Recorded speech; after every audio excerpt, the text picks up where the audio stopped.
ओम नमः शिवाय। मैं हूं एस्ट्रोलॉजर के सिन्हा और मैं अपने YouTube चैनल पर आप सभी का हार्दिक स्वागत करता हूं। एक बहुत सीरियस टॉपिक यहां पर, क्योंकि कई लोगों की ऑक्सीजन की कमी से जान जा रही है इस कोविड में, जो कि पिछले साल नहीं हुआ था और इस साल लगातार लोगों के लिए जो प्राण वायु जिसको हम ऑक्सीजन कहते हैं, उसके कमी के कारण लोगों के अंदर ऐसा कुछ जनरेशन, आप ये कह सकते हैं, कुछ ऐसी प्रॉब्लम डेवलप हो जा रही है जिस कारण से लोगों की जान जा रही है। और जिनके साथ ये बीत रहा है, या तो वो समझ पा रहे होंगे या तो उनके परिवार वाले समझ पा रहे होंगे। हम आप इस चीज़ के दर्द को नहीं समझ पा रहे हैं, लेकिन फिर भी कुंडली एक्सपर्ट की टीम और हम सभी, आप सभी लोगों के साथ है जिनके साथ ऐसी घटनाएं हुई हैं। पॉइंट पर आते हैं, एस्ट्रोलॉजिकली ऐसा क्या हो गया कि ऑक्सीजन की कमी हो गई है। इस पर मैंने एक छोटा सा रिसर्च किया है 2 दिनों में, और इस रिसर्च को आप सभी के सामने प्रस्तुत कर रहा हूं। जो एस्ट्रोलॉजी के छात्र हैं उनको विशेष रूप से यहां पर समझना चाहिए। देखिए, हवा के लिए कहा जाए, वायु के लिए कहा जाए, क्योंकि वायु के अंदर ऑक्सीजन की बात किया जाए, एयर के अंदर 21% ऑक्सीजन होता है, और ये ऑक्सीजन के लिए जो रिस्पॉन्सिबल प्लैनेट होते हैं वो राहु और शनि होते हैं। एस्ट्रोलॉजी में हर ग्रह किसी ना किसी तत्व को प्रतिनिधित्व करता रहता है। जैसे सूर्य, मंगल और केतु अग्नि तत्व के बारे में बताते हैं, आग लगने की घटनाएं या उग्रता को बताते हैं। साथ में जो बृहस्पति देव है वो आकाश के बारे में बताते हैं, आकाश तत्व होने के कारण। इसके अलावा जो वायु तत्व में है, राहु और शनि होते हैं। और राहु शनि की ऐसी युति जो अभी 18 तारीख के आसपास से स्टार्ट हुई है, जिसमें लगातार बहुत ज़्यादा केस स्पाइक बढ़ गया है, बहुत ज़्यादा। तो इसके लिए रिस्पॉन्सिबल फैक्टर क्या होगा? तो सबसे पहले मैंने स्टार्ट किया इसको, जो 6 अप्रैल को बृहस्पति देव का राशि परिवर्तन हुआ था। उससे पहले चीज़ें ठीक है कंट्रोल में थी, उससे पहले कहा जाए तो अंडर कंट्रोल थी। 50,000 के आसपास केस आ रहे थे, और उस समय हम ये कह सकते थे कि चीज़ें कंट्रोल में थी। कई लोग आकर वीडियो भी बोल रहे थे कि अभी स्थिति सामान्यजनक है, लेकिन ऐसा क्या हो गया? तो मेरा सबसे पहला ध्यान गया 6 अप्रैल को देवगुरु बृहस्पति शनि से डिटैच होकर शनि की राशि कुंभ में चले गए। ये सबसे पहला पॉइंट है, और मैं आपको यहाँ पर एक एक चीज़ बता रहा हूँ, और उसका कॉन्क्लूजन ये है कि जब भी, इसको नोट कीजिएगा, ये अभी तक का एक बहुत बड़ा रिसर्च होगा एस्ट्रोलॉजी में, और इसको आप लोग भी एग्री करेंगे। जो एस्ट्रोलॉजर्स हैं वो भी वर्ग एग्री करेगा, और जो विद्यार्थी हैं वो भी एग्री करेंगे, और आप भी एग्री करिएगा। जब भी केतु मंगल की राशि में जाता है, जब भी केतु मंगल की राशि में जाता है और सूर्य शनि का संबंध राहु से या राहु का संबंध शनि से हो जाए, साथ में विस्फोटक योग का निर्माण किसी पॉइंट पर होता है, तो ऐसे कंडीशन में अग्नि और वायु में लड़ाई होती है। और जब अग्नि और वायु में लड़ाई होती है, आपको पता होगा, ये बड़ी छोटा सा कॉन्सेप्ट है, अगर अग्नि ज़्यादा हो जाए तो वायु को क्या करता है, जला देता है, कंबस्ट कर देता है, और जब कंबस्ट करने लगता है तो उसमें ऑक्सीजन कम हो जाती है। ये तो साइंटिफिकली है, लेकिन एस्ट्रोलॉजिकली देखा जाए क्या डेटा कहता है। तो मैं आपको यहाँ पर एक चार्ट सामने आप लोगों को दिखाना चाहता हूँ। सबसे पहले ये चार्ट आप लोगों को यहाँ पे दिख रहा होगा। 18 अप्रैल से क्यों बढ़े कोविड केस, मैं यहाँ पर लिखा हूँ, और पूरा मैंने रिसर्च किया है। देखिए, 6 अप्रैल को जो बृहस्पति देव थे ये यहाँ से निकल के यहाँ पे चले गए, और जैसे ही बृहस्पति देव यहाँ पर गए, देखिए इनकी दृष्टि 6वें घर में चली गई। ये जो 6वां घर होता है वो रोग का होता है, और मैं यहाँ पर वृष लगन की कुंडली को कंसीडर कर रहा हूँ। मैं दूसरे लगन की कुंडली को यहाँ पर कंसीडर नहीं कर रहा हूँ, क्योंकि स्वतंत्र भारत की जो कुंडली बनती है वो वृष लगन की कुंडली बनती है, ये सभी लोगों को पता है। तो वृषभ लगन की कुंडली बनने के कारण हम भारत की कुंडली के रिस्पेक्ट में देखा जाए तो वृषभ लगन यहाँ पर आपको दिखाई दे रहा है। और यहाँ पर देवगुरु बृहस्पति रोग में जाकर बैठे हुए हैं।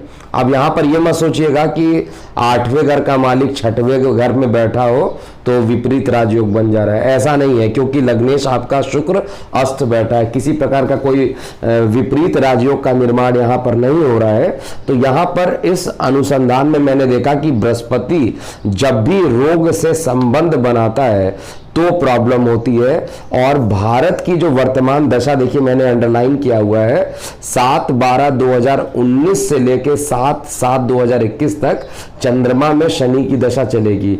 और अगर आपको याद होगा तो ये दिसंबर 2019 से ही तो प्रॉब्लम स्टार्ट हुई है बेसिकली। तो यहां से ये प्रॉब्लम स्टार्ट हुई है और ये 7/7/2021 तक चंद्रमा में जब तक शनि चलेगा तब तक कुछ ना कुछ परेशान करेगा, ऐसा रिसर्च में मैंने चेक किया है। लेकिन पुराने कॉन्सेप्ट को भी हमें देखना पड़ेगा कि क्या वाकई में ऐसा और भी पेंडेमिक में हुआ था जहां पर सांस लेने की दिक्कत हो रही थी। तो मैंने कुछ ऐसे केसेस लिए थे। तो सबसे पहले हम कोविड केस के बारे में जो 18 अप्रैल की कुंडली बनती है वहां से हम इसको चेक करते हैं। देखिए यहाँ पर एक चीज तो कंफर्म है, शनि क्या है, तो शनि क्या है, वायु तत्व है। शनि क्या है, वायु तत्व है। केतु क्या है, वो अग्नि तत्व है। और शनि और केतु दोनों का अगर आप देखिए तो केतु की पंचम दृष्टि और शनि की तीसरी दृष्टि, ये दोनों मिलकर एक विस्फोटक योग का निर्माण कर रहे हैं। और साथ में जो अग्नि तत्व है, सूर्य ने लग्नेश को अस्त करके रखा हुआ है। इसका मतलब लग्नेश आपका अस्त है और सूर्य की दृष्टि, सूर्य की नीच दृष्टि पड़ रही है आपके रोग स्थान पे और शनि की उच्च दृष्टि पड़ रही है। तो यहाँ पे सूर्य का जब तक राशि परिवर्तन नहीं हुआ था, अर्थात 14 अप्रैल तक जब तक राशि परिवर्तन नहीं हुआ था तब तक चीजें तो ठीक चल रही थी, कंट्रोल में थी। मतलब ये नहीं कह सकते कि 3.5 लाख केसेस आ रहे थे, उस समय भी केसेस आ रहे थे लेकिन कंट्रोल की स्थिति थी। लेकिन जैसे ही सूर्य अपने उच्च राशि में गया, नीच दृष्टि से इसने रोग को देखा और शनि की भी 10वीं दृष्टि यहां पर पड़ी। तो एक रीजन यहां पर यह बन रहा है। और देखिए राहु की भी पंचम दृष्टि शनि पे पड़ रही है। तो ओवरऑल इस समय गोचर में राहु 18 डिग्री का, शनि 18 डिग्री का, केतु 18 डिग्री का। जब तक इनके बीच के डिग्री कम से कम 1 या 2 डिग्री का अंतर ना हो जाए, 1 डिग्री का अंतर लगभग 4 मई के आसपास होगा। तो 4 मई के आसपास जो है रोग थोड़े से जो ऑक्सीजन की जो डिमांड है हर जगह, हर घंटे आप न्यूज में देखते हैं कि ऑक्सीजन की कमी हो जा रही है। तो ये कमी 4 मई के बाद मेरे कैलकुलेशन के अकॉर्डिंग ये धीरे धीरे आपको सफिशिएंट ऑक्सीजन हर हॉस्पिटल में मिलता हुआ देख पा रहा हूं। लेकिन इसी चीज को देखिए, ये केतु मंगल के राशि में है, केतु मंगल के राशि में है और शनि केतु का विस्फोटक योग, बृहस्पति का 6वें घर में बैठना और शनि की नीच दृष्टि और सूर्य की नीच दृष्टि, शनि की उच्च दृष्टि, ये सभी रीजन है। और मंगल मिथुन में, इसको भी मैं अंडरलाइन कर दिया, इसको भी आप देखिए। अब ऐसी ही घटना जो थी, इन्फ्लुएंजा की घटना हुई थी 1957-58 में और साथ में एक घटना घटित हुई थी प्लेग की। प्लेग में भी बहुत लोगों की जान गई थी। तो इन दोनों का मैं चार्ट एक साथ यहां पर दिखा रहा हूं। देखिए 1994 में जो प्लेग आया था 26 अगस्त से लेकर 18 अक्टूबर के बीच में आया था। अब ध्यान दीजिए, मंगल क्या है, मंगल किस राशि में, 3 नंबर में है। मंगल किस राशि में है, मिथुन में। अभी गोचर में भी मंगल कहां पर है, मिथुन में। और केतु कहां पर है, मंगल की राशि में। इस वाले में भी देखिए केतु कहां पर है, मंगल की राशि में। और जो 1957-58 में था उसमें भी मंगल किस में था, केतु किस में था, मंगल की राशि में था। केतु और शनि एक साथ विराजमान होकर विस्फोटक योग कर रहे थे और साथ में रोग स्थान पर बृहस्पति देव खुद जाकर बैठे थे। यहां पर प्लेग के केस में क्या था, शनि और केतु के बीच में देखा जाए तो शनि की दृष्टि केतु पे पड़ रही थी, यानी शनि केतु का विस्फोटक योग बना। मंगल मिथुन में थे और केतु जो है अगर आप चेक कीजिएगा तो मंगल की राशि में थे और बृहस्पति देव जो है वो 6वें घर में थे। तो जब भी गोचर में बृहस्पति देव 6वें घर में भारत की लगन कुंडली के रिस्पेक्ट में आते हैं तब तक कष्ट होता है। और ऐसी जो घटना है, अगर आप चेक कीजिएगा तो मैं आपको रफली ये बता दूं कि ये सारी जो घटनाएं होती हैं, शनिदेव लगभग 2.5 साल एक राशि में रहते हैं और केतु देव जो होते हैं वो 1.5 साल एक राशि में रहते हैं। शनिदेव जहां पे क्लॉकवाइज चलते हैं, बीच में कई बार एंटी क्लॉकवाइज हो जाते हैं, वहां पर राहु केतु सदैव एंटी क्लॉकवाइज में ही ये भ्रमण करते रहते हैं। एंटी क्लॉकवाइज मतलब वक्री मैं यहां पर बोलना चाह रहा हूं, क्लॉकवाइज मतलब मार्गी मैं बोलना चाह रहा हूं। तो यहां पर 1 साल के बीच में इनके बीच में लगभग 30 डिग्री का डिफरेंस होता है और शनिदेव जो होते हैं लगभग 30 साल में अपने पुनः उसी पोजीशन पे आ जाते हैं। तो शनि और केतु का जब जब विस्फोटक योग बना है, बृहस्पति देव जब भी 6वें घर में दृष्टि डालते हैं या खुद विराजमान हो जाते हैं तो ऐसी कंडीशन बनती है जिसमें पेंडेमिक आता है।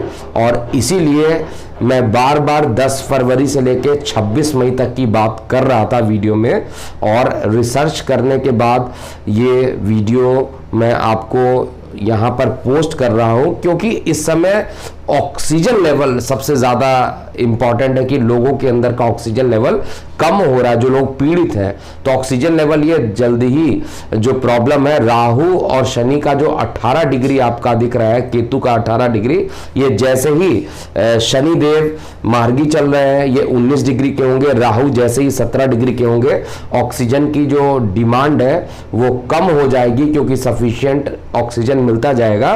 और इसके लिए 4 मई का डेट है जिसमें ये 1 डिग्री के होंगे, कम से कम 2 डिग्री का जो होगा ये 3 जून के आसपास तक पहुंच जाएंगे। तो जैसे ही 3 जून का टाइम आएगा वैसे ही इस पेंडेमिक में ये जो डिमांड और सप्लाई का ऑक्सीजन का चल रहा है ये धीरे धीरे कवर हो जाएगा। वैसे मेरे प्रेडिक्शन के हिसाब से 4 मई के आसपास ऑक्सीजन की जो किल्लत चल रही है वो धीरे धीरे उतनी नहीं होगी जितनी आज आपको हर न्यूज़ चैनल पे मिल जाता है कि इस हॉस्पिटल में केवल 2 घंटे का ऑक्सीजन बचा है, इस हॉस्पिटल में लगभग 1 घंटे का ऑक्सीजन बचा हुआ है। तो ये चीज़ें थोड़ी सी कंट्रोल हो जाएगी। तो ये एक छोटा सा रिसर्च था, आप इस रिसर्च को ज़रूर पढ़िएगा जो एस्ट्रोलॉजी के विद्यार्थी हैं। और जाते जाते एक बार पुनः बता दूं इस रिसर्च का सारांश एक वर्ड में, केतु मंगल की राशि में हो, केतु शनि का विस्फोटक योग हो, देवगुरु बृहस्पति भारत के वृषभ लगन की कुंडली के रिस्पेक्ट में 6वें घर में जाए। ऐसा 1994 में हुआ था जब प्लेग फैला था, ऐसा 1957-58 में हुआ था जब इन्फ्लुएंजा फैला था। और इन सभी चीज़ों में ऑक्सीजन की कमी होने लगी थी बॉडी में। तो यहाँ पर ऑक्सीजन के कमी को जो मैंने चेक किया है, ऐसी पेंडेमिक आई और अभी कुछ दिन बाद आपको ऑक्सीजन की कमी ना हो, जैसे लोग परिजन जैसे घूम रहे हैं और लगातार दौड़ रहे हैं ऑक्सीजन प्राप्त करने के लिए, एक एक सांस के लिए लड़ाई चल रही है, ये लड़ाई जल्द ही कंट्रोल में आ जाए ऐसे भगवान से प्रार्थना है। और आप भी कमेंट बॉक्स में अपनी प्रतिक्रिया दे सकते हैं। अभी के लिए इतना ही। मैं हूं एस्ट्रोलॉजर KM सिन्हा। ओम नमः शिवाय।